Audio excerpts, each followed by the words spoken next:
समान है। लेकिन इसके साथ एक चीज़ और जुड़ी हुई कि जहाँ भी जिस देश में सबसे अधिक मात्रा में खनिज संसाधन है, जिसमें खनिज तेल है, क्योंकि वो क्षेत्र हमेशा से आसान रहे। जैसे खाड़ी देशों का अगर उदाहरण ले लिया जाए तो खाड़ी देश जब से वहाँ तेल का उत्पादन ही समझिए शुरू हुआ है, तब से लेकर आज तक किसी न किसी रूप में उस क्षेत्र में अशांति ही रही है।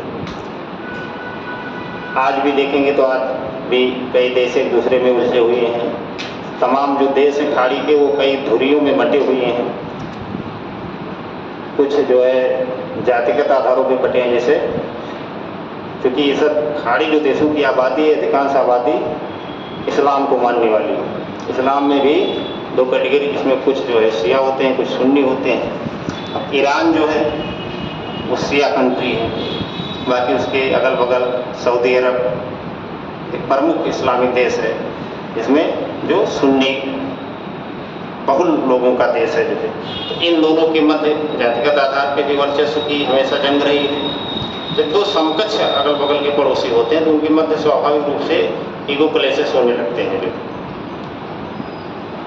तो इन सारे देशों के पास न केवल आपसी संघर्ष तो है ही है, इसके अलावा जो महाशक्तियाँ पूरी दुनिया की हैं, ठीक है, महाशक्तियाँ भी इन देशों में कुछ विशेष रुचि रखती हैं।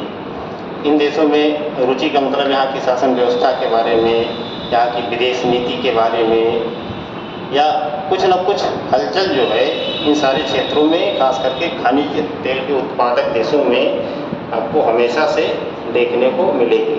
इसीलिए पूरी दुनिया में अगर सबसे ज़्यादा प्रभाव किसी का होता है तो तेल उत्पादक देशों का होता है। अगर इन देशों में कोई भी हलचल हुई तो तुरंत कच्चे तेल का मूल्य बढ़ जाएगा और आपके यहाँ तुरंत तेल के मूल्य जो बढ़ जाएंगे बाज़ार में।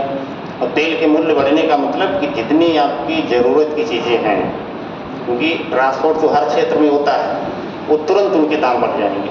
यानी घटना चाहे इराक में हो, चाहे ईरान में हो, चाहे इजराइल में हो, चाहे फिलिस्तीन में हो, बस्ती में बैठे हुए आदमी के जेब पे उसका प्रभाव देखने को मिलेगा। और वो भी तत्काल प्रभाव, 24 घंटे के अंदर उसका प्रभाव दिखेगा। वजह ये प्रभाव है किसका?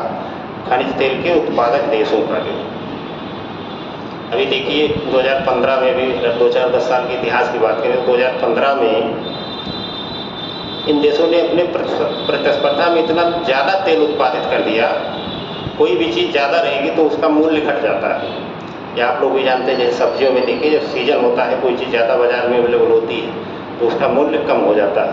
आलू वही 5 रुपये किलो मिलने लगती है, यानी बहुत ज़्यादा उत्पादन हो गया ना। जब ज़्यादा चीज़ कोई चीज़ हो जाएगी तो उसका मूल्य घट जाता है। तो इसी प्रकार से तेल उत्पादक देशों ने 2015 में बहुत ज़्यादा उत्पादन कर दिया कि हम ज़्यादा उत्पादन करेंगे, हम ज़्यादा उत्पादन करेंगे, इसी में जो है ज़्यादा उत्पादन कर दी। और क्रूड ऑयल का दाम जो पहुँच गया, कहाँ शुरू होगा जी? है यहाँ से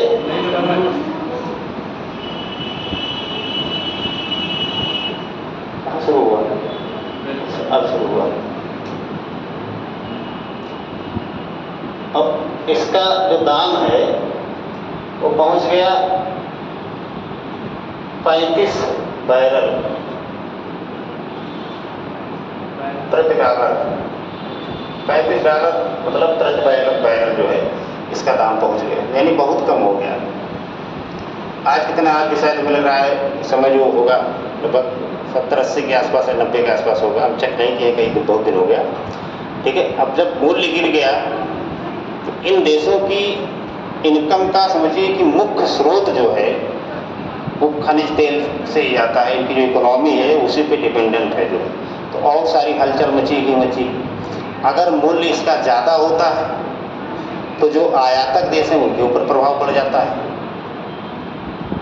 आयातक देश हैं, वैसे भारत ही है, भारत इतना बड़ा देश है, दुनिया की दूसरी चौथी पांचवी इकोनॉमी है, भारत का भी प्रभाव पूरी दुनिया में है। एक बड़ा बाजार होने के नाते भी इसको गंभीरता से लिया जाता है। अब भारत का लगभग 80 से 85% जो पेट्रोलियम पदार्थ होता है वो क्या होता है? आयात होता है। अपने यहाँ उत्पादन नगण्य के बराबर होता है, मुझे 10-15% उत्पादन होता है, क्योंकि खास करके पेट्रोलियम का उत्पादन बहुत कम होता भी है, अगर भंडार भी है तो उसको खोदने में ही लागत ज़्यादा आ जा रही है हमारी को, यानी उसको निकालने में, सब करने में ही हमारी लागत ज़्यादा आ जा रही है। जो जैसे मुंबई हाई के कुछ क्षेत्रों में अभी उत्पादन होता है, तो पेट्रोलियम का तो उत्पादन होता है, लेकिन वहाँ प्राकृतिक गैस भी ज़्यादा मात्रा में है सब भंडार। अब प्राकृतिक गैस जो वहाँ पे है उसको अगर खोद के उसको प्रसंस्कृत करके अगर बाजार में उतारा जाएगा तो उसका मूल्य ज़्यादा हो जाता है, उससे सस्ते में हमको विदेश के देश हमको जो प्रोवाइड करवा देते हैं। तो इसलिए जब कोई चीज़ के उसके प्रक्रिया में ही हमारा ज़्यादा खर्चा बैठ जाएगा तो उस संसाधन को हम यूज नहीं करेंगे। तो इसलिए भारत इस कारण से भी बहुत ज़्यादा आयात करता है। अब 80 से 85% जो पेट्रोलियम पदार्थ है उसका आयात करने में समझिए कि इकोनॉमी गड़बड़ा जाती है अच्छे देशों की, जो क्योंकि बहुत बड़ी रकम होती है। 80 से 85% अगर पेट्रोलियम का आप आयात कर रहे हैं तो समझिए कि 10-20% आपके बजट का हिस्सा इसमें चला जाता है। जो तो समस्या ये होती है कि देश में जो फॉरेन रिजर्व है, विदेशी मुद्रा भंडार होता है, वो भी कम हो जाता है, क्योंकि सारे देश जो हमको आयात करते हैं सब अपनी मुद्रा में पैसा लेते हैं या डॉलर में लेंगे। जो मुद्राएं पूरी दुनिया में ज़्यादा प्रभाव रखती हैं, ज़्यादा प्रचलित हैं, डॉलर जैसे हुआ,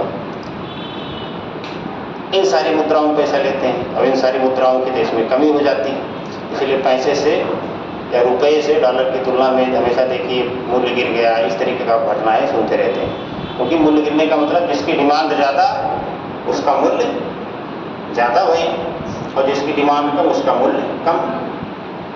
ये तो बहुत सीधी सी बात है। अभी देखिए रुपये आज के 7-8 साल पहले जो है 50 से 55 रुपये था $1 के बराबर, यानी $1 बराबर 55 रुपये। ये क्या होता है? लगभग 2015 के आसपास। आज क्या है? $1 बराबर कितना? 83 कुछ होगा ना, यानी 83 रुपये। आज कब चल रहा है? 2024। सोचिए कमजोर कौन हुआ? अगर अंक में देखेंगे तो जैसे सीधे लगेगा 55 था यार, हम तो 83 पहुँच गए तो हम ही बढ़े। लेकिन आप तुलना होती है, तुलना का मतलब कि मजबूत ज़्यादा, यानी हम $1 देते थे उनको 55 रुपया मिलता था। ठीक है, अगर हम विदेश के किसी व्यक्ति को $1 दे देते थे अपनी जेब से निकाल के तो हमको 55 रुपया देता था। आज क्या स्थिति है? $1 देंगे तो हमको 83 रुपया देगा। लेकिन एक विदेश के आदमी को हम देंगे, अगर विदेश से हम लेंगे तब सोचो क्या स्थिति होगी। क्योंकि भारत क्या है, ज़्यादा चीज़ें आयात ही करता है। भारत का जो व्यापार है उसमें आयातक प्रमुख है, निर्यातक बहुत कम चीज़ें, क्योंकि इसकी जनसंख्या ज़्यादा है, इसके यहाँ उपभोग ज़्यादा है।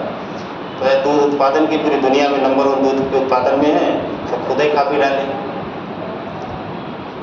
अनाज के मामले में कुछ अनाज ऐसे हैं जिसका अधिशेष उत्पादन होता है तो उसका निर्यात किया जाता है। बाकी मुख्य रूप से अनाज के मामले में आत्मनिर्भर भी है और कुछ निर्यात भी है। चावल के निर्यात के मामले में भारत दुनिया में अभी भी नंबर 1 बना हुआ है। लेकिन चावल और दाल, अनाज के निर्यात से आप कितना विदेशी मुद्रा अर्जित कर लेंगे, उसकी भी एक सीमा है। लेकिन अगर कोई ऐसी परंपरागत वस्तु है कि जिस पे दुनिया समझिए टिकी हुई है, आप नहीं देंगे तो दिक्कत होगी, उसके उत्पादन से ज़्यादा पैसा मिलता है। जैसे खाड़ी देशों में तेल उत्पादन होता है तो भाई बड़ी मात्रा में, तो तेल ऐसा चीज़ है कि उसकी उपयोग हमारा हमेशा है। उसी से आपकी ट्रेनें चल रही हैं, उसी से आपके थर्मल पावर प्लांट चल रहे हैं, उसी से आपके जो है वाहन चल रहे हैं, ट्रांसपोर्ट पूरा उसी से चल रहा है, रेल बस सब कुछ। जो तो उसकी ज़रूरत तो हमेशा रहेगी ही रहेगी, समझ रहे हैं। तो उन सारी चीज़ों से जो है दिक्कत होती है। यानी आज रुपये की औकात क्या है? $1 के मुकाबले 83 रुपये आपको भुगतान करना पड़ेगा। यानी अगर $1 आपको प्राप्त करना है तो आपको कितने रुपये देना है? 83। और 2015 में क्या स्थिति थी? $1 हमको प्राप्त करने के लिए 55 रुपया देना पड़ता था। यानी हम कमज़ोर हुए ना, हमारी औकात कम हुई, तभी तो हमको उतने सामान के लिए, सामान उतना है ना, $1 की तो बात है, अब भुगतान हमको ज़्यादा करना पड़ रहा है जो है।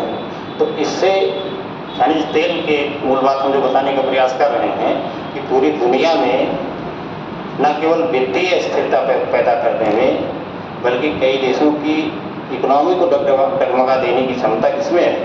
खनिज तेल में। जो और जिन क्षेत्रों में ये उत्पादित होता है वहाँ पे अमूमन लोकतांत्रिक व्यवस्थाएं बहुत सीमित हैं।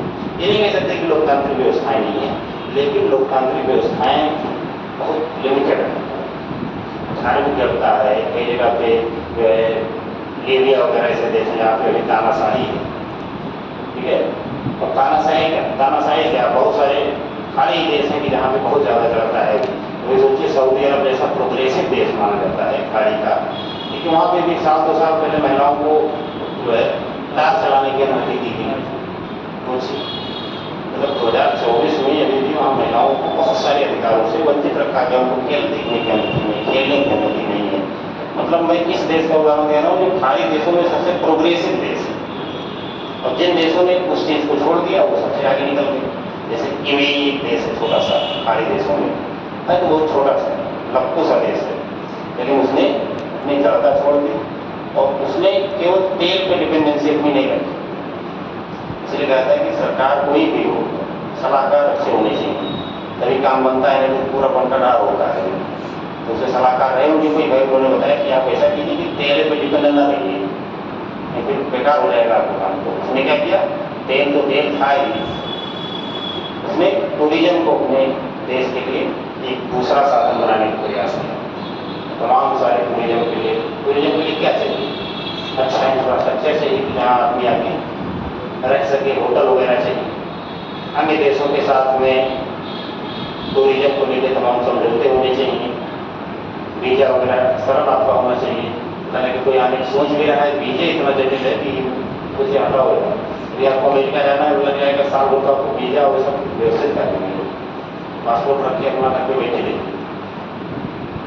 तो वीजा आपका सरलीकृत होना चाहिए, आपके यहाँ अच्छा इंफ्रास्ट्रक्चर होना चाहिए, और सबसे महत्वपूर्ण बात है कि जो भय का माहौल होता है वो नहीं होना चाहिए। कोई विदेश से आए घूमने, उसको ये डर लगा रही कि तो हमारा भय रुक जाएगा, तो हम ही किडनैप कर लिए जाएंगे, इसका क्या हो जाए, उसको हमेशा ही है। तो ऐसे जगह पे कौन जाएगा घूमने। विदेश में आपको जाने का मौका मिले, वो तो पाकिस्तान चले जाओ, घूम क्या हो जाओगे, डर रहेगा ना, है कमा। ऐसे माहौल में भी लोग जाना नहीं चाहते, तो इसलिए कानून व्यवस्था सबकी अच्छी होनी चाहिए।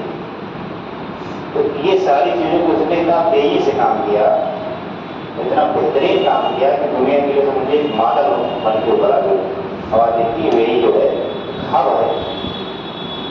तो देखिए 2-3 साल पहले जो है भारत का IPL, वो क्रिकेट नहीं है लेकिन क्रिकेट ग्राउंड अच्छे से बने हुए, भारत में कुछ दिक्कत थी जो है IPL वहीं पर करवा दी, कुछ छोटा सा देश है, IPL आपका आयोजन करवा दे रहा है।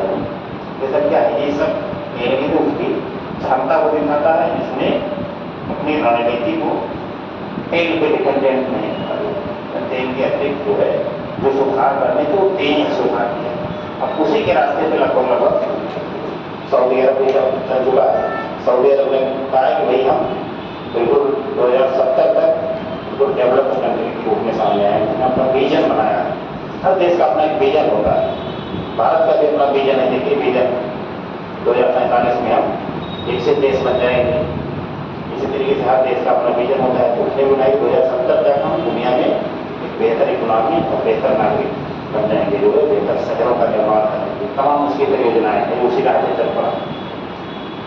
नहीं सब क्या है, ये सब वर्चस्व की ही बात है उस क्षेत्र में, खासकर के खाड़ी देशों में, जहाँ पे दुनिया का लगभग 60 से 70% क्या है खनिज तेल के भंडार संचय।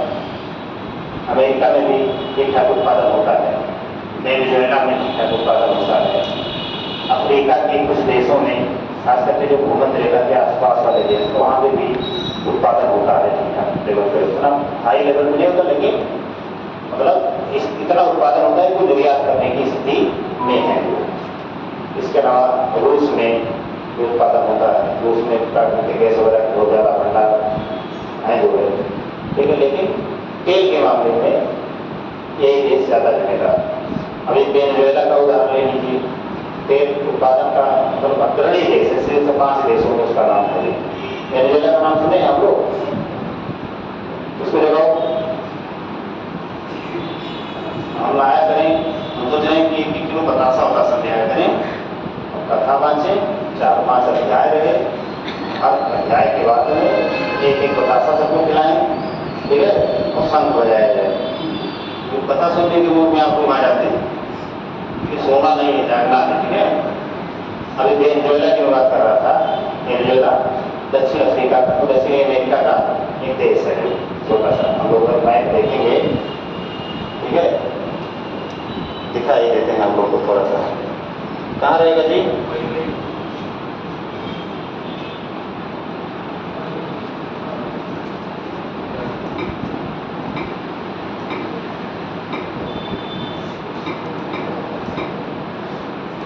ये वेनेजुएला,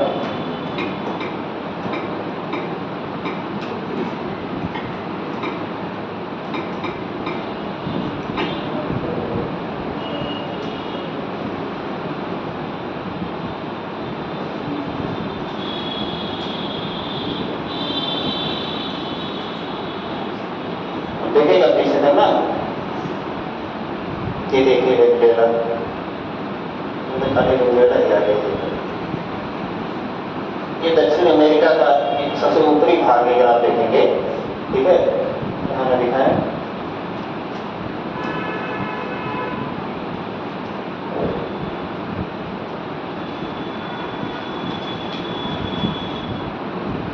दिख रहा है?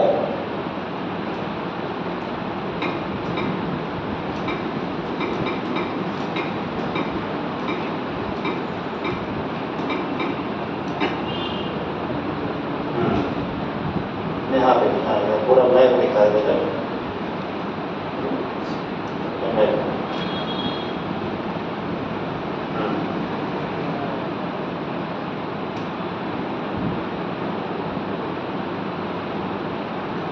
नहीं खुलेगा क्या?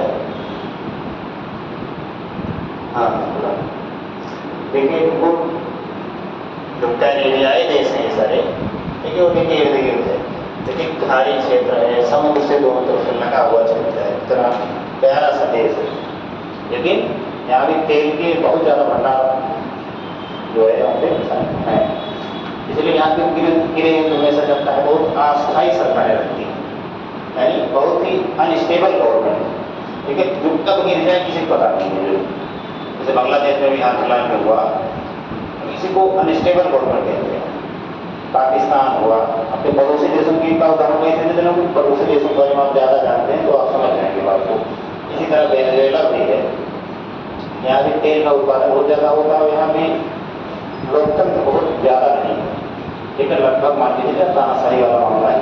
लेकिन अब क्योंकि 2024 में आते हैं, पूरी दुनिया में टेक्नोलॉजी का दौर है, हर आदमी जागरूक है, और खास करके वो किसी दूसरे चीज़ के लिए जागरूक हो या ना हो, अपने अधिकारों के लिए हर आदमी बहुत सजग है। लेकिन नागरिक बहुत सजग है। अगर उनको किसी भी प्रकार से आप असंतोष में डालेंगे, चाहे गरीबी, रोजगार, शिक्षा, स्वास्थ्य, बुनियादी स्ट्रक्चर, ये सब अगर कमजोर हुआ तो देश में ये सारी संभावनाएं ज़्यादा होती हैं कि ये सब लोग घोषित होकर सड़कों पर आ जाए। अगर सरकार कमजोर है तो नहीं दबा पाएगी। जैसे बांग्लादेश में हुआ, बांग्लादेश के प्रधानमंत्री ने कहा कि शायद सेना उतार दीजिए रोड पे, इतना लोग चढ़ाए हैं उनके ऊपर। तो सेना के जनरल थे, उन्होंने कह दिया कि नहीं उतार पाएंगे। हमने लोग अपने निर्दोष नागरिकों को जो अपने अधिकारों की मांग कर रहे हैं उनको कैसे जलने के लिए सेना उतार दे। उन्हें सुझाव ये थे कि अगर आपको जिंदा जाना है तो आप एक पन्ने में लिखे इस्तीफा तो निकल लीजिए, और अगर आपको मरना होना है इनको तो ना इस्तीफा दीजिए तो ना हम सेना उतारेंगे, तो 2-4 दिन वेट कर लीजिए, कुर्सी आएंगे आपके प्रधानमंत्री आवास में, घर ले ही जाएंगे। क्या करना लिख के उनको दिया एक कि आप इस्तीफा देके चली जाइए। इस्तीफा इसलिए जरूरत है क्योंकि अगर इस्तीफा नहीं देती तो दूसरे देश में जैसे भारत में भी आती उनको बांग्लादेश के प्रधानमंत्री के तौर पर ट्रीट किया जाता है, क्योंकि इस्तीफा देके नहीं आई है तो उनको राजकीय मेहमान के तौर पर ट्रीट किया जाता है। अब इस्तीफा देके आई है तो उनको एक व्यक्ति के तौर पर ट्रीट किया जाएगा, समझिए, इसलिए इस्तीफा देना जरूरी है। तो मूल बात कहने का ये है कि तेल उत्पादक क्षेत्र है पूरी दुनिया में, कि ये खुद अनस्टेबल होते हैं और दुनिया को भी अनस्टेबल करते हैं, इसलिए क्योंकि तेल उत्पादन के मूल्यों के कारण है। कभी ज़्यादा उत्पादन कर देंगे तो मूल्य बहुत घट जाएगा, इनको घाटा होने लगेगा। अगर कम उत्पादन करेंगे तो मूल्य बढ़ जाएगा, जो देश आयात कर रहे हैं उनको नुकसान हो जाएगा। यानी ले लेके दुनिया में तेल के मूल्यों को लेके हमेशा कोई ना कोई बवाल मचा ही रहता है। तो थोड़ा वितरण वगैरह का हम लोग देखते चले चलेंगे। ठीक है, वेनेजुएला की राजधानी वगैरह, लोकेशन वगैरह आप लोग ये सब देखा दाखा करिए जो। ठीक है, जिन देशों की चर्चा है कम से कम उन देशों को आप जो है देखा करिए जो। ठीक, तो चलिए एक दो डालेंगे होंगे तो लिखो देखो, अन्य खनिज संसाधनों की भांति, अन्य खनिज संसाधनों की भांति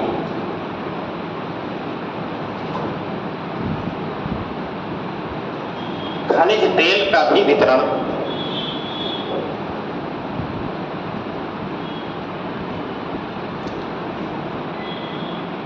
बहुत असमान है।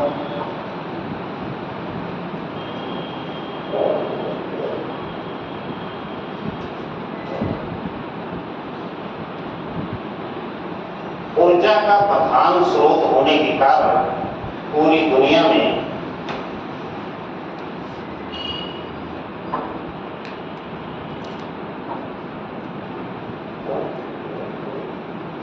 ऊर्जा का प्रधान स्रोत होने के कारण पूरी दुनिया में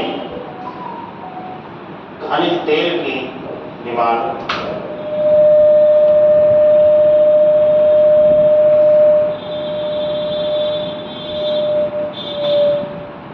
खनिज तेल की डिमांड सदैव बनी रहती है।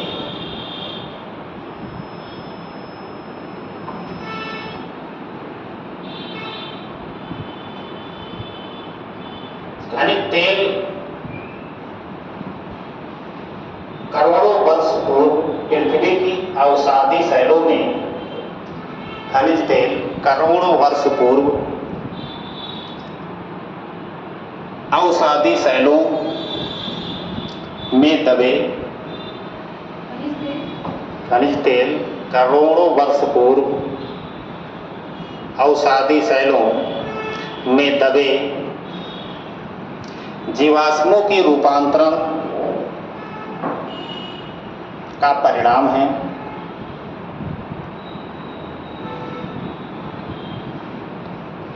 इसीलिए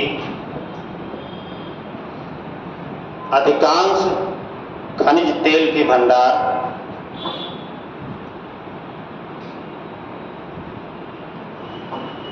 परतदार शैलों में ही हैं।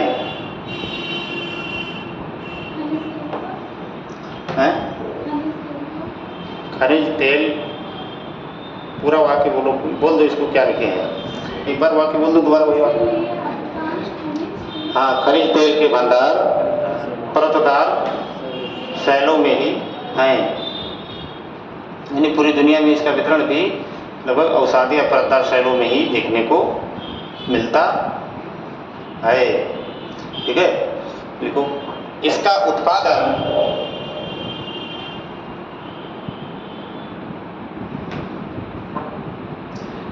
विषमतापूर्ण होने के साथ साथ, इसका उत्पादन विषमतापूर्ण होने के साथ साथ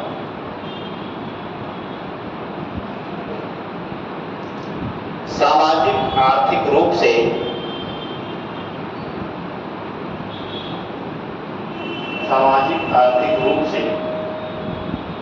सामाजिक आर्थिक एवं राजनीतिक रूप से पिछड़े देशों में ही अधिकांश है।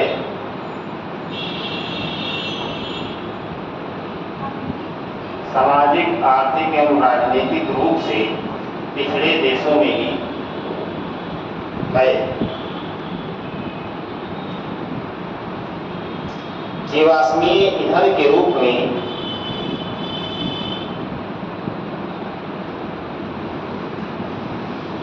पेट्रोलियम वर्तमान में भी ऊर्जा का मुख्य स्रोत बना हुआ है।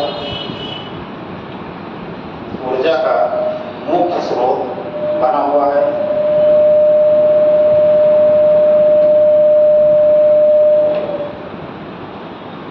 ऊर्जा का मुख्य स्रोत बना हुआ है। परिवहन के प्रमुख साधनों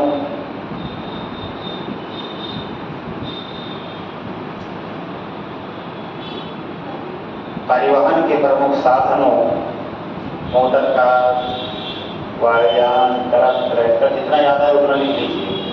प्रमुख साधनों तथा मशीनों में प्रचुर मात्रा में इसका प्रयोग किया जाता है।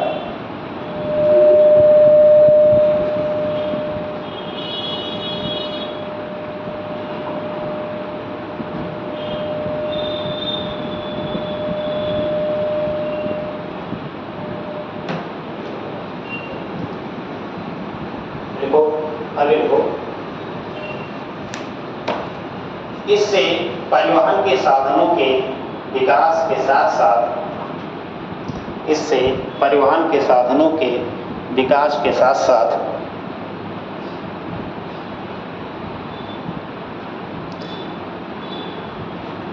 सामाजिक एवं आर्थिक विकास का मार्ग भी प्रशस्त होता है। सामाजिक एवं आर्थिक विकास का मार्ग भी प्रशस्त होता है। लेकिन पर्यावरण प्रदूषण के कारण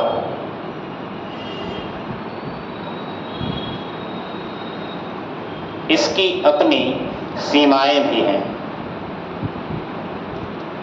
लेकिन पर्यावरण प्रदूषण के कारण इसकी कुछ सीमाएं भी हैं।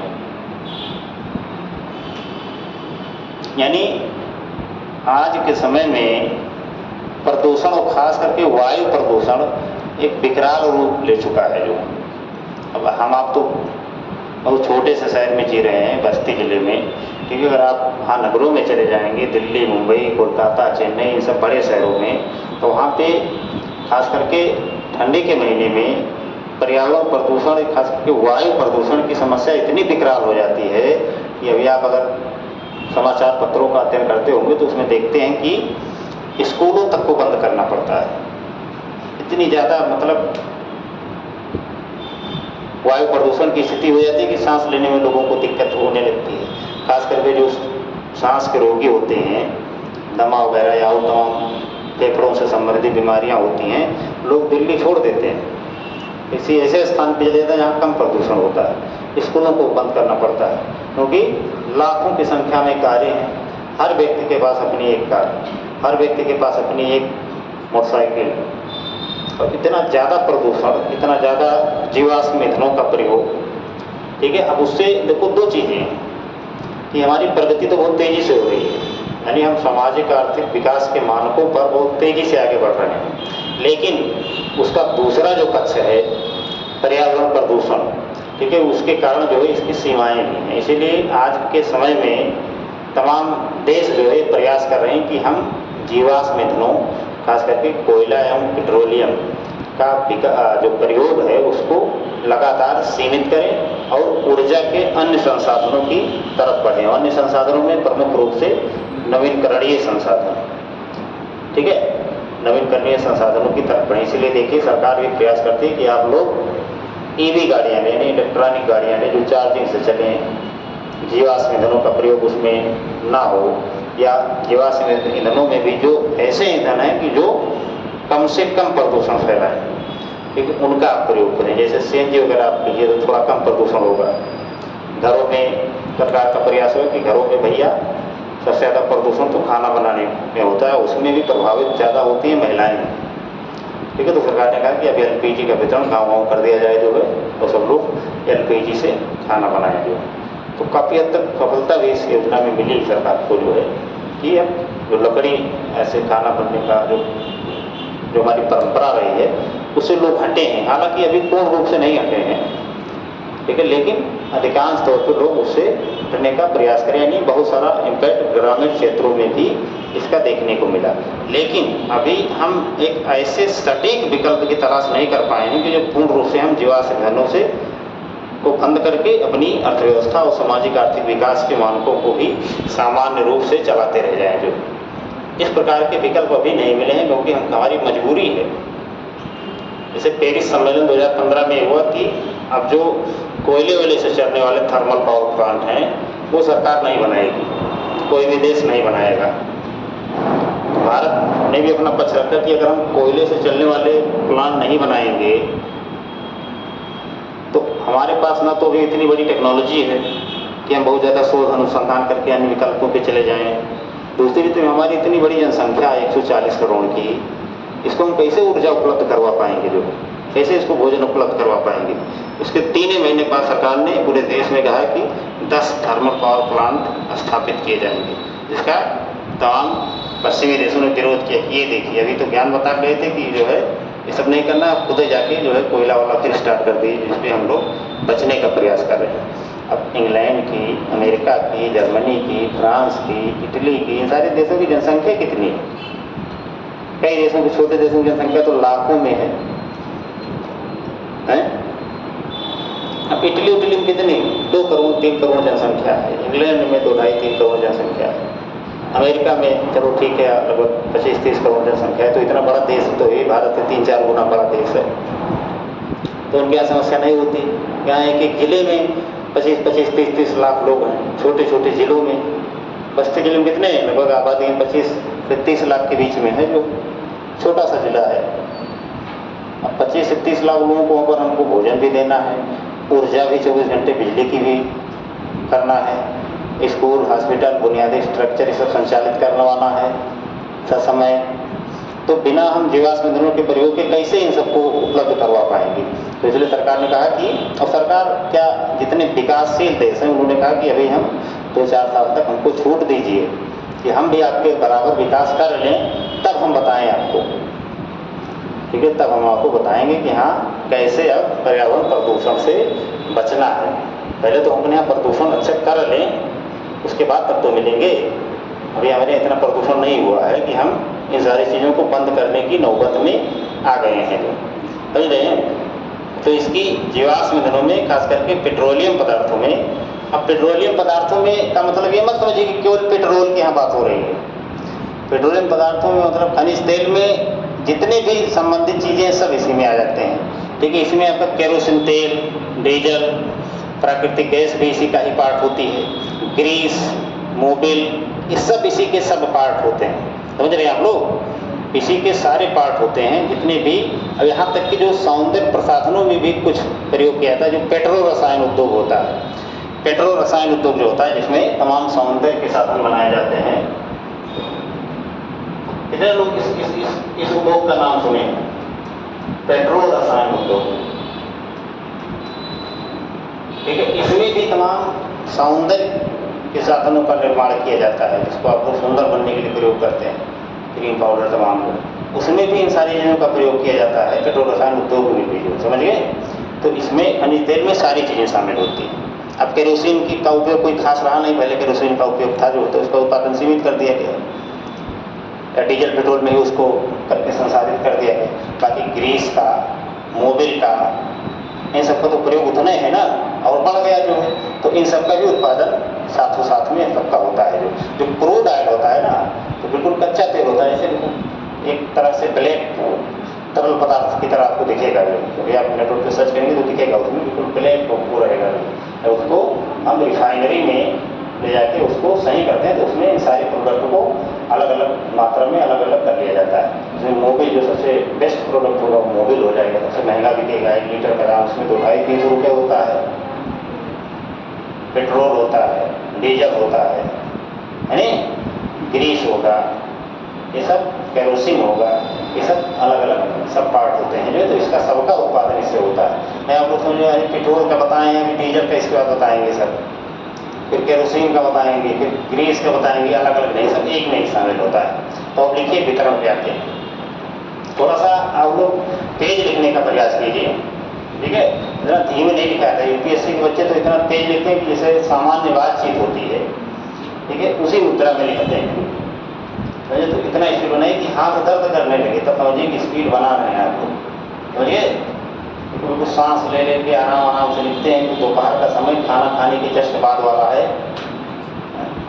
खाना खाने के बाद में दिक्कत होती है थोड़ा सा, जो है तो माहौल भी उतना गर्मी भी नहीं, ठंडा भी हो जाता है, तुरंत नींद आ जाती है नहीं। तो इसलिए आप लोग खाना या तो थोड़ा रुके ही खाइए, तो खाना पहले ही खा लिया करिए और तब सोच बचेगी। ठीक है, हम तो अभी खाए भी नहीं नाश्ते करके, हम 3 बजे खाते हैं, तो मुझे से क्लास बजे की पढ़ाने के लिए तो खाने के बाद फिर बोला नहीं जाता है हमसे।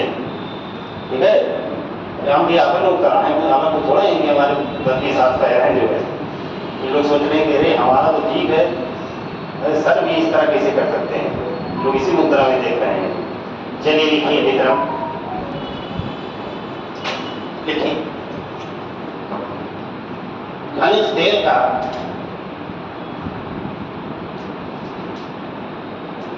लगभग 60% भंडार खाड़ी देशों,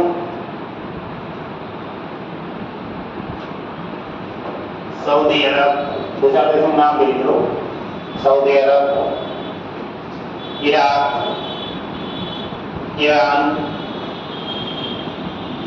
कुवैत,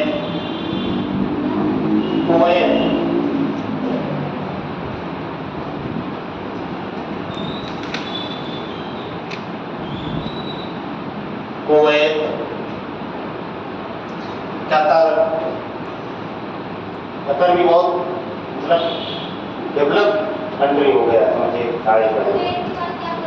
हाँ, एक के बाद कुवैत के बाद लिखिए, भी बोले ही नहीं, कहाँ बोले। कतर, अब लिखते हैं कतर में भी मांद्रा उतरा नहीं, का ता और नहीं तो कुछ दूसरा आप लोग लिख डालेंगे। कतर, बहरीन आज देशों में है, कतर बहरीन आज देशों में है। आगे जाइएगा आप लोग मैप में सारे देशों को लोकेशन देखने का प्रयास कीजिएगा। उसके बाद भी इसके अगल बगल कौन सी फारस की खाड़ी, लाल सागर, नीला सागर, थोड़ा देखने का प्रयास कीजिएगा। और ठीक है, इन देशों की जो लोकेशन है उसमें हमेशा पढ़ने को बनते हैं। देखिए इनको उत्तर से दक्षिण में या पूर्व से पश्चिम में सजाने के लिए दे दिया जाता है। बताइए ओमान, यमन, बहरीन, कुवैत, इसे करके 4 ऑप्शन दे देगा, कह देगा कि इन देशों को पूर्व से पश्चिम या उत्तर से दक्षिण के क्रम में व्यवस्थित कीजिए। तो आप लोग व्यवस्थित कैसे करेंगे जब आप मैपे नहीं देख रहे हैं। जो हर साल क्वेश्चन बनता है, कभी इजराइल की सीमा पूछ देगा किन किन देशों से लगती है, जो भी देश चर्चा करेगा उससे संबंधित प्रश्न पूछ लेता है। यानी 60 से जो 60% भंडार है या 60% से अधिक भंडार है वो खाड़ी देशों में या मध्य पूर्व के देशों में ही जो है। और आगे लिखिए सऊदी अरब मध्य पूर्व के देशों में प्रमुख उत्पादक देश के रूप में है।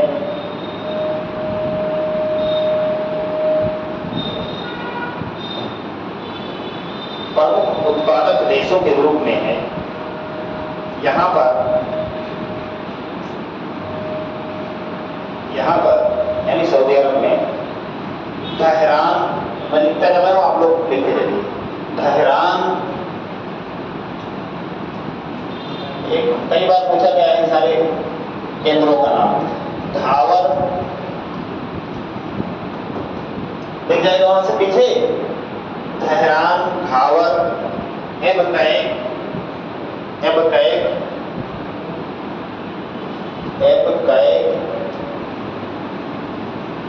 दम्मान,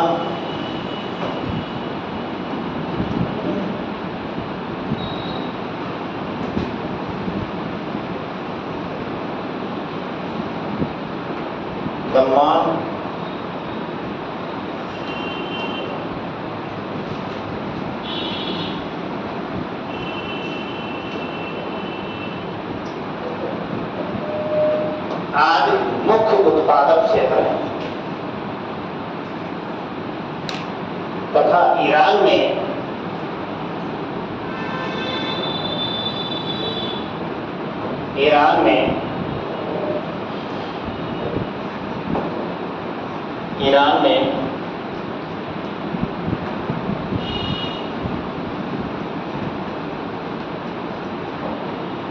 मस्जिद सुल्तान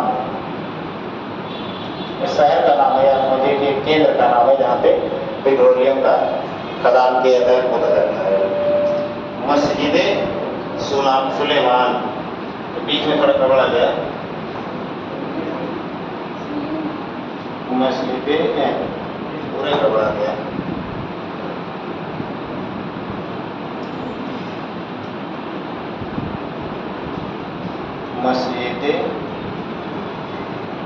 ये कई बार टीसीएस के प्री में पूछा जा चुका है प्रश्न, ठीक है, कि मस्जिद सुलेमान किस देश की पेट्रोलियम का उत्पादक केंद्र है। मस्जिद सुलेमान आगा जारी, आधा जारी, एक और है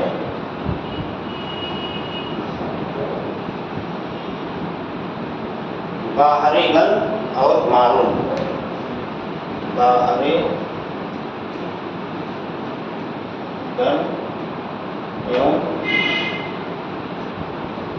मारून, बस ये क्या है, ईरान के प्रमुख, मैं इसका नाम सभी का मुख्य रूप से इसलिए लिखवाया हूँ क्योंकि कई बार एग्जाम में देता है 4 स्थानों का नाम दे देगा, जिसमें 3 रहेगा सऊदी अरब का और 1 रहेगा ईरान का, या 3 ईरान का या 1 सऊदी अरब का।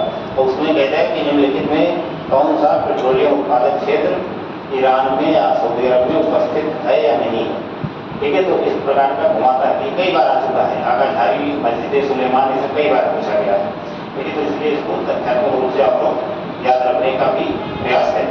आगे लिखें, इराक में प्रमुख तेल भंडार किरकुक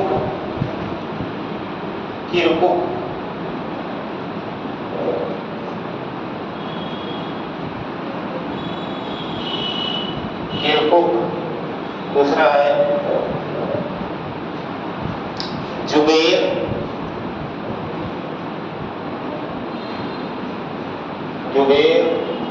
मोसुल शहर तो आपको सुने ही होंगे, मोसुल शहर का नाम बहुत फेमस शहर है इराक का। आईएसआई जब चर्चा में थी, ठीक है, आईएसआई मतलब एक आतंकी या चरमपंथी समूह था, ठीक है, उसका केंद्र मोसुल शहर में ही था। नाम ही नहीं सुने होंगे आप लोग, इन पेपर वगैरह पढ़ते ही नहीं, पता थोड़ी आप। हाँ, सीरिया से लगा हुआ इराक का क्षेत्र है, मोसुल एक शहर था, ठीक है, था क्या है भी, ठीक है। तो यहाँ पे आईएसआई का केंद्र था जो मोसुल शहर, यहाँ पे भी तेल उत्पादन के प्रमुख भंडार। इसके अलावा कुवैत में बरगान पहाड़ी क्षेत्र, इसके अलावा कुवैत में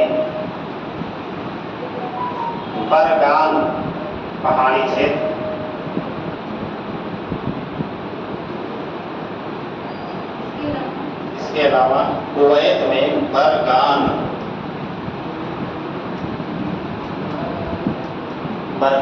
पहाड़ी क्षेत्र तेल उत्पादन का मुख्य क्षेत्र है।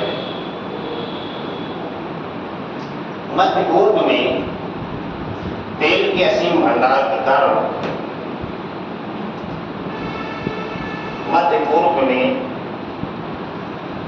तेल भंडार के कारण यह क्षेत्र महाशक्तियों की प्रतिस्पर्धा का केंद्र बना हुआ है।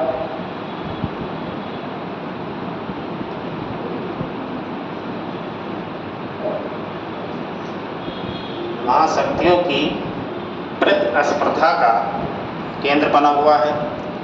वहीं दूसरी ओर सांप्रदायिक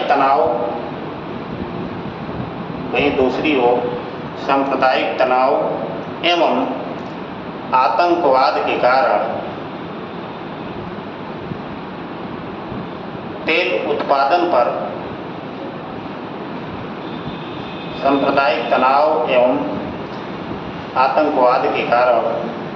उत्पादन पर प्रतिकूल प्रभाव पड़ता है।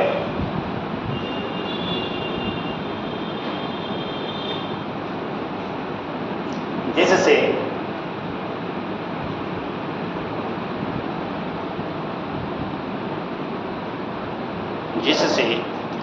तेल के आयात पर निर्भर देशों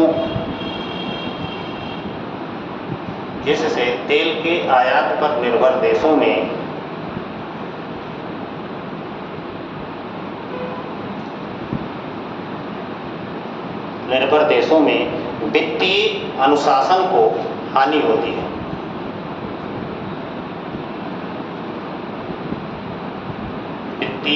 शासन को हानि होती है।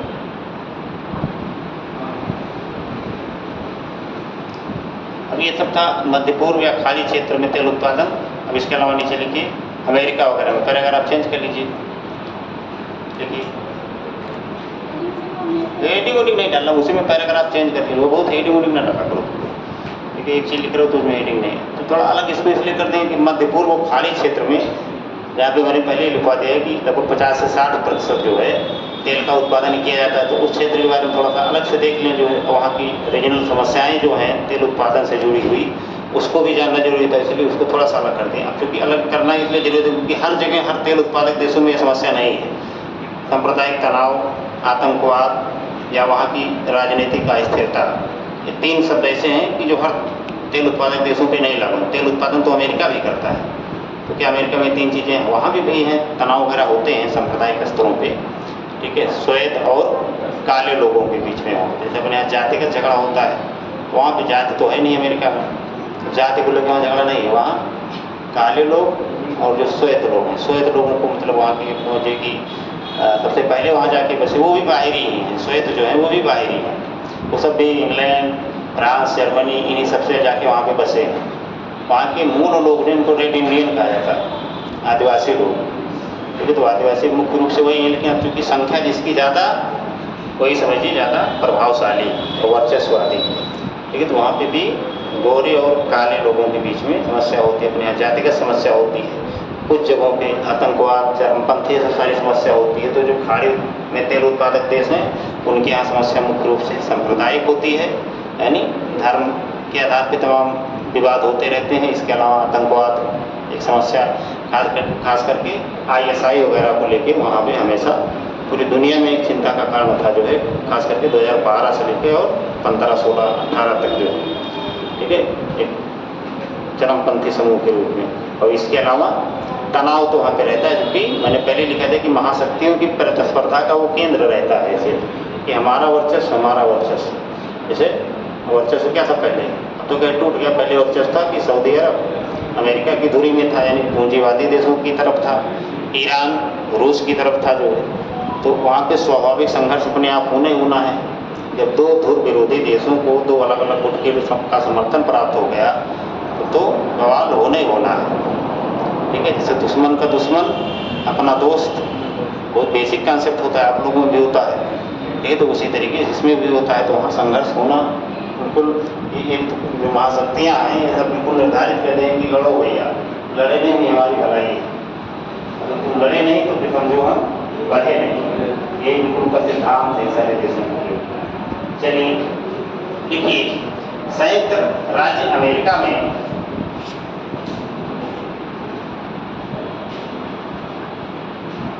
संयुक्त राज्य अमेरिका भी मुख्य तेल उत्पादक देशों में है।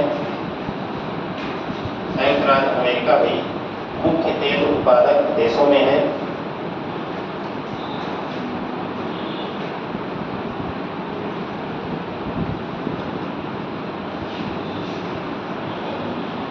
अपलेशियन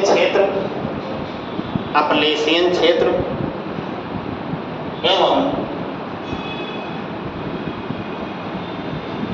मैक्सिको की खाड़ी, मैप कहाँ चला गया होगा जी इसमें, यहाँ प्रीवियस पे तो नहीं होगा, नहीं यार अभी जो डाउनलोड किए थे क्लियर कर दिया, खत्म हो गया। अच्छा खत्म हो गया होगा,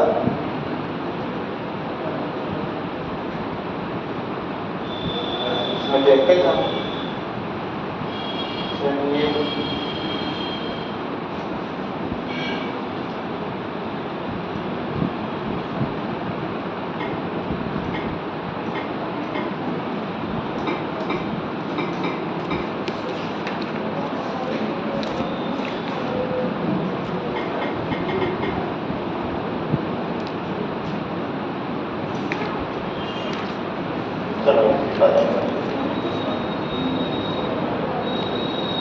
कौन सा ठीक रहेगा इसमें, ये वाला ज़्यादा सही होगा।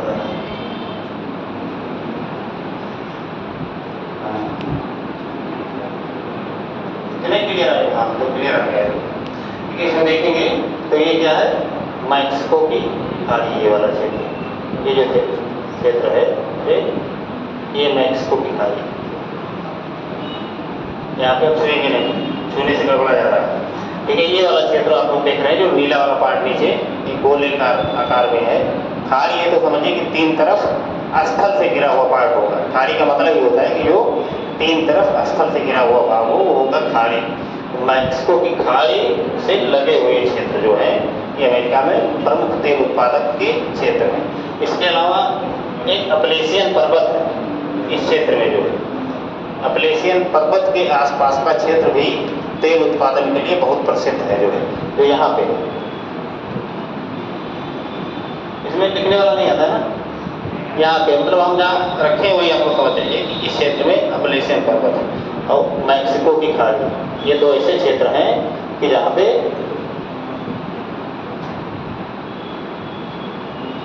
तेल का उत्पादन मुख्य तौर पर किया जाता है। तो ये लिखो, ये बात लिखो, लिख लियो ना। इसके अतिरिक्त अलास्का, इसके अतिरिक्त अलास्का,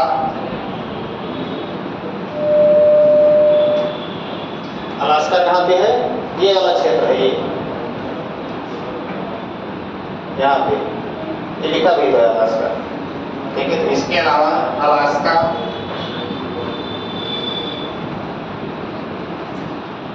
इलिनियास, इलिनियास एक क्षेत्र है, इलिनियास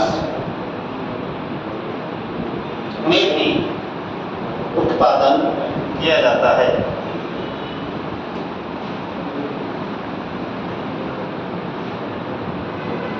इलिनियास में भी उत्पादन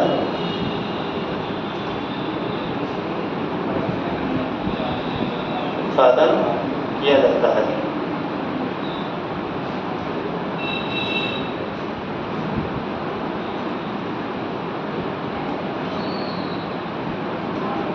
बड़ा बड़ा लिखे कि पीछे भी लिखे, इलिनियास होगा।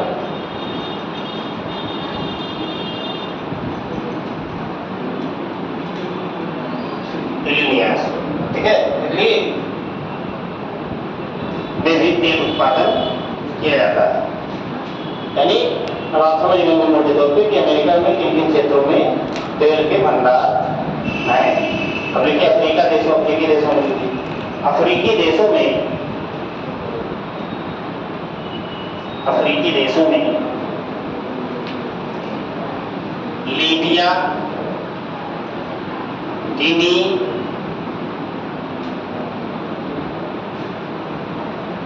एवं ट्यूनेशिया,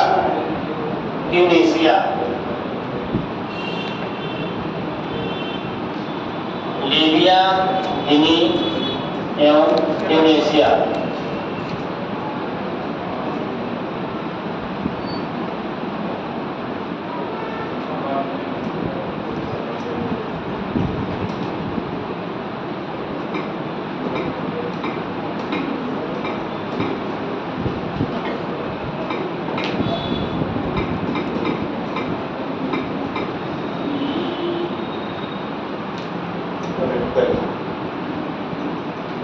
इस बारे में आप देखेंगे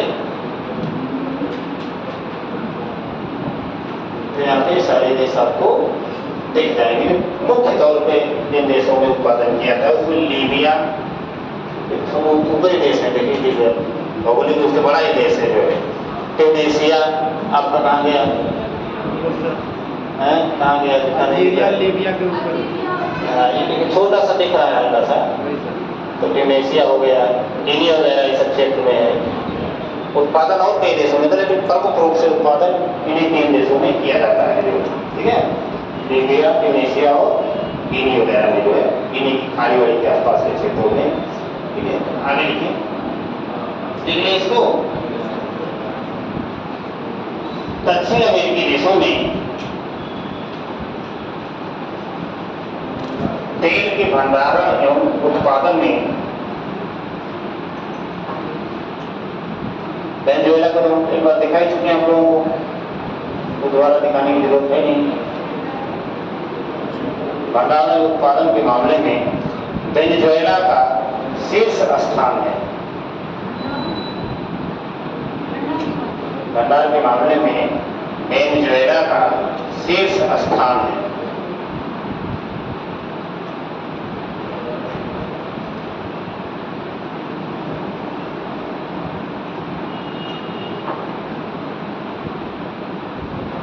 यहाँ के प्रमुख तेल क्षेत्र, यहाँ के प्रमुख तेल क्षेत्र,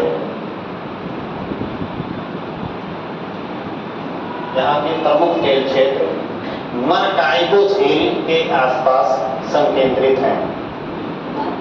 मरकाइबो झील बहुत बड़ी झील है, बहुत महत्वपूर्ण झील है। मरकाइबो झील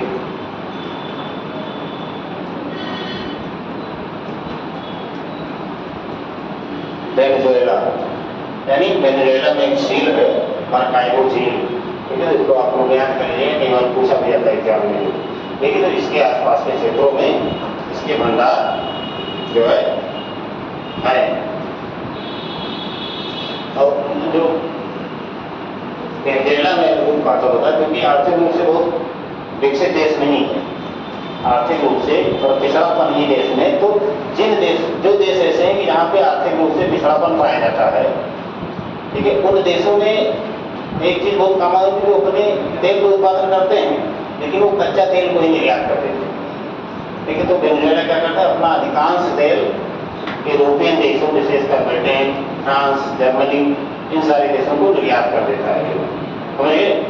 तो जितने भी समाजिक आर्थिक रूप से पिछड़े देश हैं, जिन देशों के पास में अपनी जो रिफाइन करने की क्षमता कम है, जैसे भारत क्या है, भारत के पास उत्पादन या भंडार है पेट्रोलियम के बहुत सीमित है, यानी 10 से 15% उत्पादन करता है, लेकिन रिफाइनिंग क्षमता काफ़ी ठीक ठाक है। जो लगभग मैंने बताया कि 20 से 25 रिफाइनरियाँ हैं, 23 रिफाइनरियाँ हैं टोटल, 2-3 प्राइवेट सेक्टर में और 15-20 पब्लिक सेक्टर की रिफाइनरियाँ हैं जो। तो भारत क्या करता है, भारत भी कच्चे तेल मंगाता है, वेनेजुएला से भी भारत ठीक ठाक तेल खरीदता है, अमेरिका से भी लेता है, खाड़ी देशों से लेता है। तो क्या करता है भारत जो है, इन सारे देशों से क्रूड ऑयल खरीद के, यानी कच्चा तेल खरीद के अपने यहाँ संसाधित कर लेता है, ठीक है। और चूंकि मूल्य में बार बार उतार चढ़ाव होता है कच्चे तेलों के, मैंने आपको बताया है, तो इसलिए भारत सहित कई और देशों ने अपने यहाँ रणनीतिक भंडार बनाना शुरू किया है। भारत में भी, दक्षिण भारत में कई जगह स्थान चिन्हित करके जो है तेल का रणनीतिक भंडार बनाया है। रणनीतिक का भंडार का मतलब होता है कि जब हमारी कोई ऐसी स्थिति आ जाएगी तब हम उसका प्रयोग करेंगे। ऐसा ना हो कि अगर कहीं भी झगड़ा वगड़ा कुछ खाड़ी देशों में जहाँ हम आयात करते हैं वहाँ हो जाए, तो एकाएक वो तेल का उत्पादन निर्यात बंद कर दें और हमारे यहाँ सब दिक्कत हो जाए। जब हम पहले से जो सस्ता होगा तो उसमें निकाल के भर देंगे, 2-4-6 महीने चलने भर का जो है, कि कोई दिक्कत ना हो, ठीक है। तो भारत ने भी कई जगहों पे ऐसे भंडार जो है बनाए हैं। इसीलिए बनाने का मूल मकसद ये था कि जो मूल्यगत स्थिरता है, खास करके खनिज तेलों के मामले में, उससे हम बच पाए। जो ज़्यादा मूल्य बढ़ा दिए तो चलो ठीक है, 5-6 महीने तक हम ही अपना यूज करते हैं, जो अपने वैसे निकाल के जो है 2-4 रुपये महंगा कर देंगे, लेकिन अपने यूज करते हैं तब तक। अब पता लगा कि आज निर्यात बंद, कल से सारे साधन जो पेट्रोलियम पर आधारित थे वो सब रुक गए। 1 मिनट के लिए भी रुक जाएगा तो अरबों रुपये खरबों रुपये नुकसान हो जाता है। समझ लीजिए, अगर 2-3 दिन किसी जगह पे बड़े महानगरों में लाइट कट जाए, 2-3 दिन का 1 घंटे के लिए भी कट जाए तो लाखों रुपये नुकसान हो जाता है। सब सोचिए इतना इसका प्रभाव होता है। तो इसलिए रणनीतिक भंडार प्रत्येक देश बनाता है। अब आप जाके रिसर्च कीजिए कि भारत के स्ट्रेटेजिक ऑयल रिजर्व कहाँ कहाँ पे स्थापित किए जा रहे हैं। उसमें चांदी, कोला और ये सब स्थान जो है आपको दिखाए जाएंगे। 4-5 स्थान है ठीक है, जो बनाए जाते हैं। 2017-18 के बजट में इसका प्रावधान किया गया था। और अभी भी रूस के यूराल वोल्गा क्षेत्र, रूस के यूराल वोल्गा क्षेत्र में, यूराल वोल्गा क्षेत्र में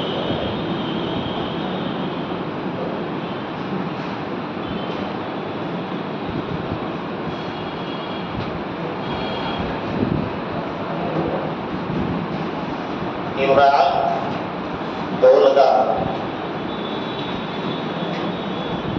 वोल्गा एक बड़ी नदी का नाम है जो रूस में प्रवाहित होती है। ठीक है। युराल तो आप जानते हैं पर्वत का नाम है, ठीक है। तो युराल वोल्गा यानी युराल नदी और वोल्गा पर्वत के बीच में कुछ ऐसा क्षेत्र है, इसलिए उसको नाम दे दिया गया युराल वोल्गा क्षेत्र। तो इसमें मुख्य उत्पादक जो स्थल है वो है ऊखा एवं सायरोग, ऊखा एवं सायरोग, ये दो मुख्य उत्पादक स्थान है रूस के वोल्गा क्षेत्र। युराल पर्वत अगर आप लोग देखिएगा कि कहाँ पे है, वोल्गा नदी कहाँ पे है, ठीक है, सब देखने का प्रयास कीजिए, नहीं तो फिर दिक्कत हो जाएगी। अन्य क्षेत्रों में लीना बेसिन, लीना बेसिन,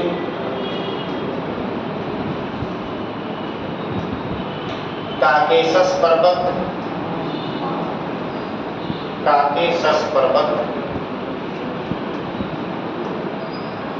में भी पेट्रोलियम के भंडार पाए जाते हैं। काकेशस पर्वत और लीना बेसिन है, तो बेसिन का मतलब क्या होगा, नदी। लीना नदी रूस में बहती है, सब जाके करते तो देखिए कि कहाँ पे लीना नदी है, कहाँ पे काकेशस पर्वत है। कई बार एग्जाम में प्रश्न बनाया जाता है कि काकेशस पर्वत किन निम्नलिखित में से काकेशस पर्वत श्रेणियां किन देशों में विस्तारित है। कई देश में नहीं, कई देशों में विस्तारित है। पर्वत श्रेणी से पूछा जाए हिमालय किन देशों में विस्तारित है, तो हिमालय चीन का नाम भी लेंगे, भारत का नाम लेंगे, पाकिस्तान का नाम लेंगे, भूटान, म्यांमार, ये सारे देशों में है ना। तो उसी तरीके से कोई पर्वत, अमूल जो पर्वत है वो एक ही देश में नहीं है, ठीक है, समझिए। चीन में लिख लीजिए थोड़ा सा लाइन में। चीन में जिनजियांग,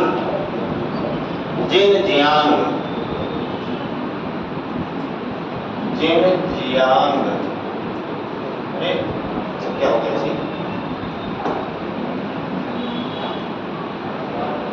इधर लिख देते हैं, मिटाइए।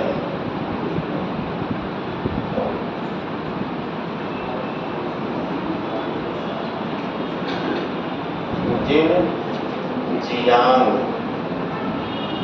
दूसरा हेनान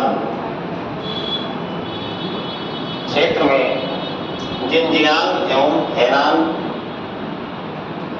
क्षेत्र क्या, ये सब प्रदेश है वहां के, तो लिख दीजिए जिनजियांग एवं हेनान प्रांत में मुख्य तेल क्षेत्र है। इंडोनेशिया के जावा एवं सुमात्रा,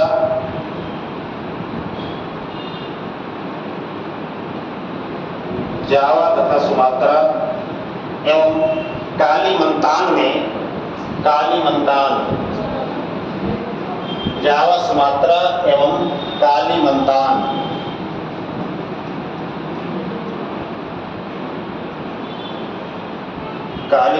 में तेल क्षेत्र फैले हुए हैं।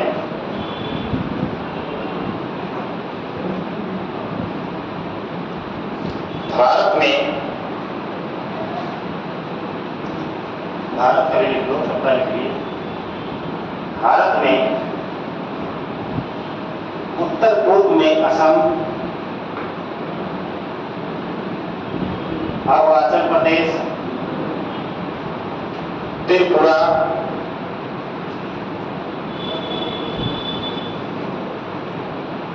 में तेल क्षेत्र पाए जाते हैं, यहाँ पर डिगबोई,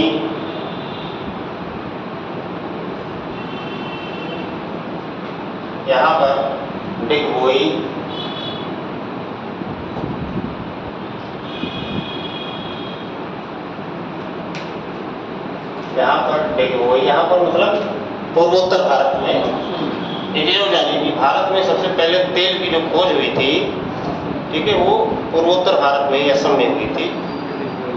और खोज कैसे हुई थी कि पर्पज से नहीं हुई थी, रेल लाइन बिछाने के दौरान जो है कुछ लोगों को लगा कि यहाँ तेल के भंडार हो सकते हैं, तो प्रायोगिक तौर पे इसको 1866 में प्रयास किया गया तो नहीं मिला, ठीक है। फिर 10-20 सालों के बाद में दोबारा प्रयास किया गया, कुछ क्षेत्रों में शोध किया गया, तब मिल गया जो सुरमा घाटी, डिगबोई, नाहरकटिया, ये सब ऐसे क्षेत्र हैं जहाँ पर तेल के भंडार पाए जाते हैं, आज भी हैं। ठीक है, तो डिगबोई में आपकी रिफाइनरी भी है भारत की, ठीक है, ध्यान रखना है। डिगबोई, नाहरकटिया,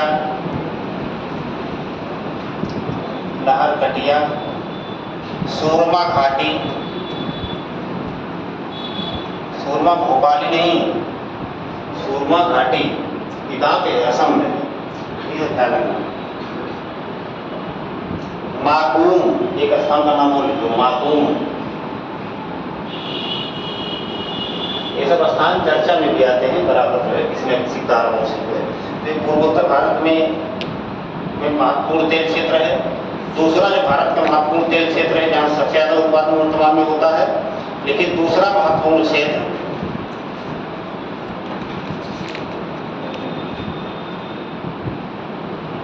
गुजरात में खंभात की खाड़ी से लेकर खंभात की खाड़ी के पास, खंभात की खाड़ी के पास अंकलेश्वर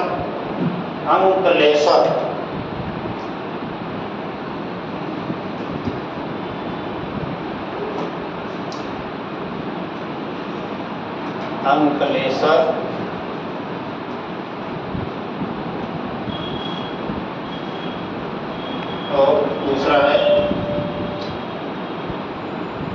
मेहसाणा,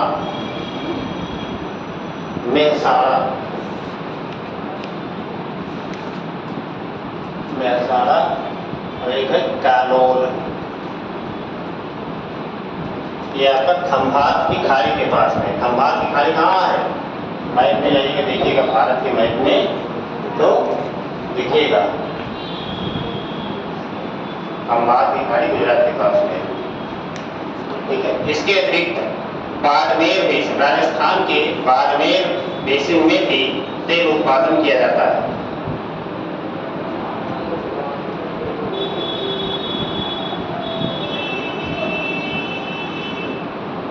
बाड़मेर बेसिन में भी तेल का उत्पादन किया जाता है।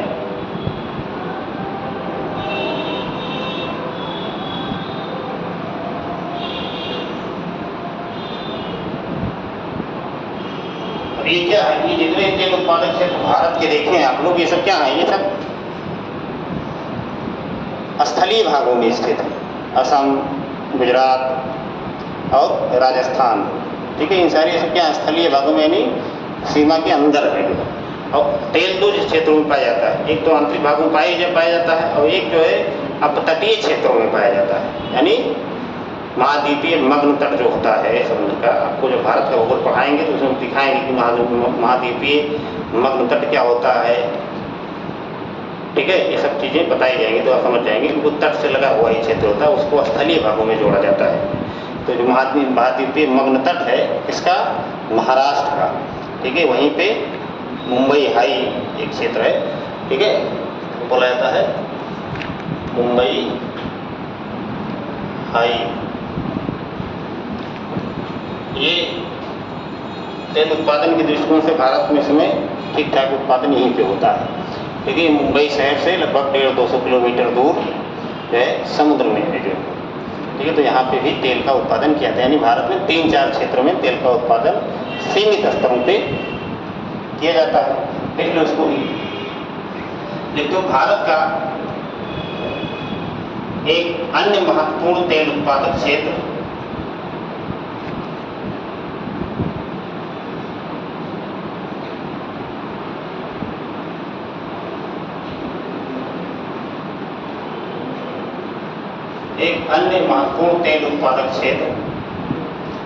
महाराष्ट्र के महाद्वीपीय मग्न तट पर, महाराष्ट्र के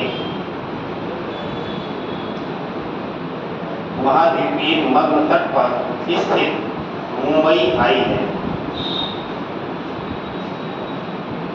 मुंबई हाई है जो मुंबई से लगभग 176 किलोमीटर दूर अरब सागर में है। जो मुंबई शहर से लगभग 176 किलोमीटर दूर अरब सागर में है। अरब सागर में है।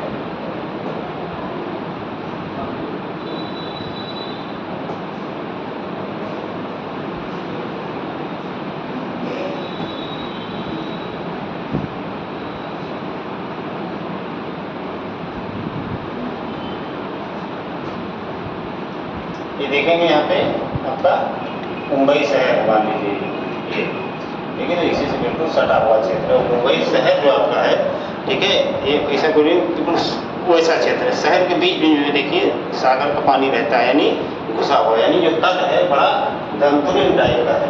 दंतुरिन का मतलब दांत होता है हमारा, दांत कैसे होता है, ऐसे ऐसे होता है ना, बिल्कुल ऐसे सपाट होता है। दंतुरिन का मतलब ये होता है। जो मुंबई शहर है, ठीक है, ऐसे ऐसे तटों के पास है, ऐसे ऐसे कहीं घुसा है, कहीं बाहर निकला है, ठीक है, इस प्रकार से मुंबई शहर है। तो इसी में जो है मुंबई हाई एक स्थान है जो अरब सागर में स्थित है।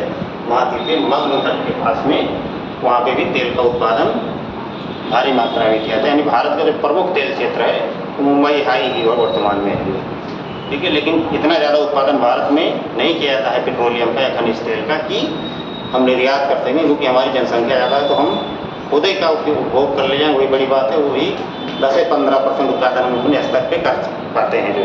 लेकिन रिफाइन की क्षमता हमारी ठीक ठाक है, जो रिफाइन की क्षमता हमारी ठीक ठाक है। भारत ने पाइपलाइन बनाया है HBJ, हजीरा गुजरात में है, इसका मतलब हजीरा, और इसे चला जाता है आपका विजयपुर है अमेठी में, और जे का मतलब हजीरटा इधर, एक इधर चलाएगा बिहार की साइड में। यानी पाइपलाइन के माध्यम से क्रूड ऑयल को मंगा के शहर देश के आंतरिक भागों में ही पेट्रोलियम की रिफाइन क्षमता है, और चूँकि लोकल स्तर पे वहीं पे उत्पादन किया जाए, रिफाइन किया जाए, वहीं पे हम उसको बांटें। जैसे मथुरा में इंडियन ऑयल की तेल रिफाइनरी है। मथुरा समझिए कि दिल्ली से लगा हुआ क्षेत्र है, उत्तर प्रदेश का, ठीक है। तो बहुत सारे क्षेत्रों में दिल्ली और बाकी शहरों में, अन्य जिलों में जो है इसकी आपूर्ति आसानी से हो जाती है, जो समझ गए। तो ये रहा भैया खनिज उत्पादन का क्षेत्र। आप हेडिंग डालिए दूसरा, जो कि लास्ट है, दूसरा डालिए समुद्री संसाधन। अब तो वही हो गया आपको बहुत ज़्यादा। अब इसमें समुद्री संसाधन के अलावा बहुत ज़्यादा कुछ है नहीं, ठीक है। तो समुद्री संसाधन कल बता देंगे, परसों पढ़ाएंगे फिर अगला विश्व के रीजन, ठीक है। ये जो टॉपिक इसमें विश्व के भूगोल में बचा हुआ है, ठीक है। तो ये दोनों टॉपिक जो है, यानी कल जो है इस टॉपिक की लास्ट क्लास होगी समुद्री संसाधनों की। तो समुद्री संसाधनों में थोड़ी सी चर्चा हम जो है नवीकरणीय ऊर्जा की भी कर देंगे, इसकी चर्चा हम लोग वहाँ पे छोड़े हुए हैं, ठीक है। इसमें तरंग ऊर्जा, फोटोनिक एनर्जी, सौर ऊर्जा, पवन ऊर्जा, इन सबकी भी चर्चा थोड़े स्तर पर कर देंगे जो है। बाकी इसकी चर्चा हमेशा आती रहेगी, भूगोल में, भारत के भूगोल में पढ़ेंगे, ठीक है। तो इसकी चर्चा तमाम जगहों पे देखने को मिलेगी, ठीक है। तो आप लोगों से निवेदन ये है कि आप लोग, संख्या भी पर्याप्त है, अच्छा लगता है पढ़ाने में। दूसरी चीज़ है कि आप लोग थोड़ा जो चीज़ें पढ़ाई जाएँ, ठीक है, उसमें एक बार रिविजन किया करिए करके, ठीक है, पढ़ा कीजिए। तो रिविजन करेंगे तो चीज़ें याद भी होंगी और पकड़ में आएंगी, जैसे तो पकड़ से दूर छूट जाएंगी लोग, ठीक है। तो यही कि क्लास में बता दिया गया, घर पे ले जाके बंद करके रख दिए, फिर वैसे उठा के यहीं बोले क्लास में, ठीक है। तो ये परंपरा थोड़ा सा आप लोग इसको ब्रेक कर दीजिए। घर पे 10-15 मिनट 20 मिनट का टाइम मिला दी, रिविजन करने में 10-20 साल नहीं लगेगा, ठीक है। तो 10-5 मिनट में रिविजन के लिए रिविजन करते रहेंगे तो आपका टेस्ट भी जब होगा तो आपको दोबारा रिविजन नहीं करना पड़ेगा, दोबारा करेंगे तो कम समय में रिविजन हो जाएगा। टेस्ट वगैरह में अच्छा नंबर आएगा तो थोड़ा मोटिवेशन मिलेगा कि हाँ हम भी कुछ कर सकते हैं दुनिया में, समझ गए। नहीं तो इसे नोट्स बनता जाएगा, पढ़ाते जाएंगे, क्योंकि भूगोल एक ऐसा विषय है, ठीक है, कि जितने पढ़ेंगे उतने भूलेंगे, जानिए। और एक बार समझ में आ जाएगा, कॉन्सेप्चुअल चीज़ें जो हैं वो समझ में आ जाएंगी तो आप भूलेंगे नहीं जल्दी, जो ठीक है। कभी ये भी नहीं होता कि तथ्य जो होंगे वो सारे तथ्य सबको रटे ही होंगे, ना रटे होने की जरूरत है, बस समय पे याद आ जाए, रिकॉल हो जाएंगे। जैसे कहीं भी 4 विकल्प कोई चीज़ दिया हुआ है तो हमको याद आ जाना चाहिए कि हाँ भाई ये हम ये इस समय पढ़े थे और इसका मतलब ये होगा, जो समझिए। तो वो चीज़ें आपको स्वतः ही याद आ जाएंगी। लेकिन कब याद आ जाएंगी? तो पढ़ के ले जाकर कमरे में रख देंगे, फिर यहीं बोलेगी तब नहीं याद आएगी, घर पे रिवीजन करेंगे। दूसरी बात यह है कि जब रिवीजन करेंगे तो आपके अंदर प्रश्न उठेगा, बहुत सारी चीज़ें एक बार में नहीं समझ में आएंगी, हमको भी नहीं आती, आपको कैसे मान लेके आएंगी। तो प्रश्न उठेगा तो उसका निराकरण होगा, पूछोगे अपने स्तर पे उसको सॉल्व करने का प्रयास करोगे, कहीं सर्च करके, किताबों में ढूंढ के, स्मार्टफोन का प्रयोग करके, तो जब कोई प्रश्न आपके उठेगा वो सॉल्व होगा तो हमेशा याद हो जाएगा जो। जब कभी खोलोगे ही नहीं तो कैसे याद होगा जो। तो ऐसा बिल्कुल भ्रम में मत रहिए कि एक बार पढ़ा दिए हम लोग विद्वान हो गए, नहीं तो भ्रम में घूमते चक्कर काटोगे दिक्कत में आ जाओगे बिल्कुल। पढ़े सब हैं पता कुछ नहीं, ठीक है। तो ऐसे बहुत लोग हैं जिनकी संख्या बहुत ज़्यादा है, वो पढ़े सब हैं आता कुछ नहीं हो, ठीक है। तो पढ़िए कम, याद ज़्यादा कीजिए, रिवीजन बहुत कीजिए, जितना पढ़े उतना आपको पता होना चाहिए कम से कम। समझिए अगर आप विश्व के संसाधन पढ़ेंगे तो विश्व के संसाधनों का कोई संक्षिप्त परिचय आपसे मान लेंगे भाई विश्व में कौन कौन से संसाधन हैं, या विश्व के प्रमुख संसाधनों पर टिप्पणी कीजिए। इस प्रकार के प्रश्न अगर आपके सामने आए हैं तो आप 100-150 शब्दों में आसानी से उसको प्रेजेंट कर सकेंगे, समझिए। में आंसर राइटिंग हम बताते रहेंगे, आप लोगों को थोड़ा होमवर्क भी देंगे आंसर राइटिंग के लिए, कि आप लोग थोड़ा अपने मन से घर से लिख के लाने का प्रयास भी करेंगे, ठीक है। जब खाओ पियो, अच्छा खाओ पियो, क्या अभी बहुत क्लास होगी।